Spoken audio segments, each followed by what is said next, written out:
We are in the midst of a volatile, messy time when it comes to the debate about inclusion of gender-diverse students in schools.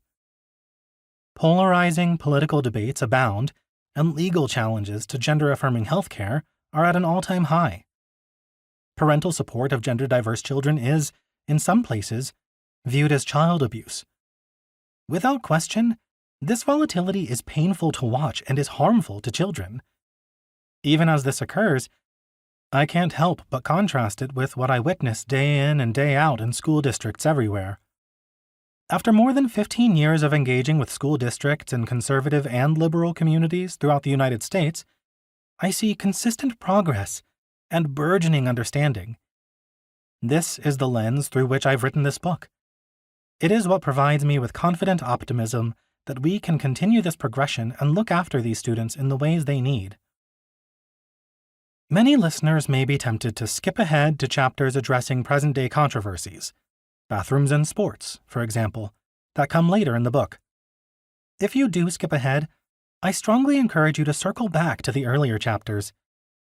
I've led many trainings where these contested topics are mentioned early on. I always make sure to address these questions, but I've found that it is very effective to have a foundation first.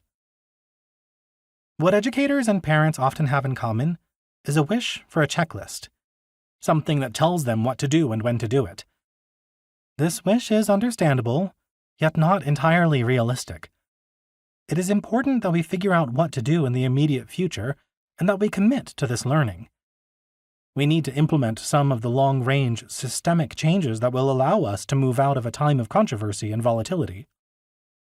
I can share that both educator and parent each desire guidance from the other in the hopes of easing a child's path and of easing a community's journey. The stories in this book are from real families. They have allowed me to use their experiences and photos, and they understand the power inherent in doing so. It moves all of us from an abstract, speculative discussion to concrete reality.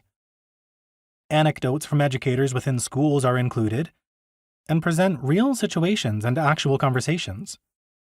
Many weren't able to be a part of this book, but I honor and acknowledge them as being integral to this text. As is often the case with authors on any subject, I didn't cover all topics with the depth they deserve. Each chapter could have been its own book. Nor did I cover every perspective for the most obvious reason that I don't have every perspective. This learning I've gained is exclusive to United States public and private schools, as are the stories of the included families. That said, I believe the content of this book can be helpful to people everywhere, as it speaks to the humanity in all of us, especially as we navigate times of change.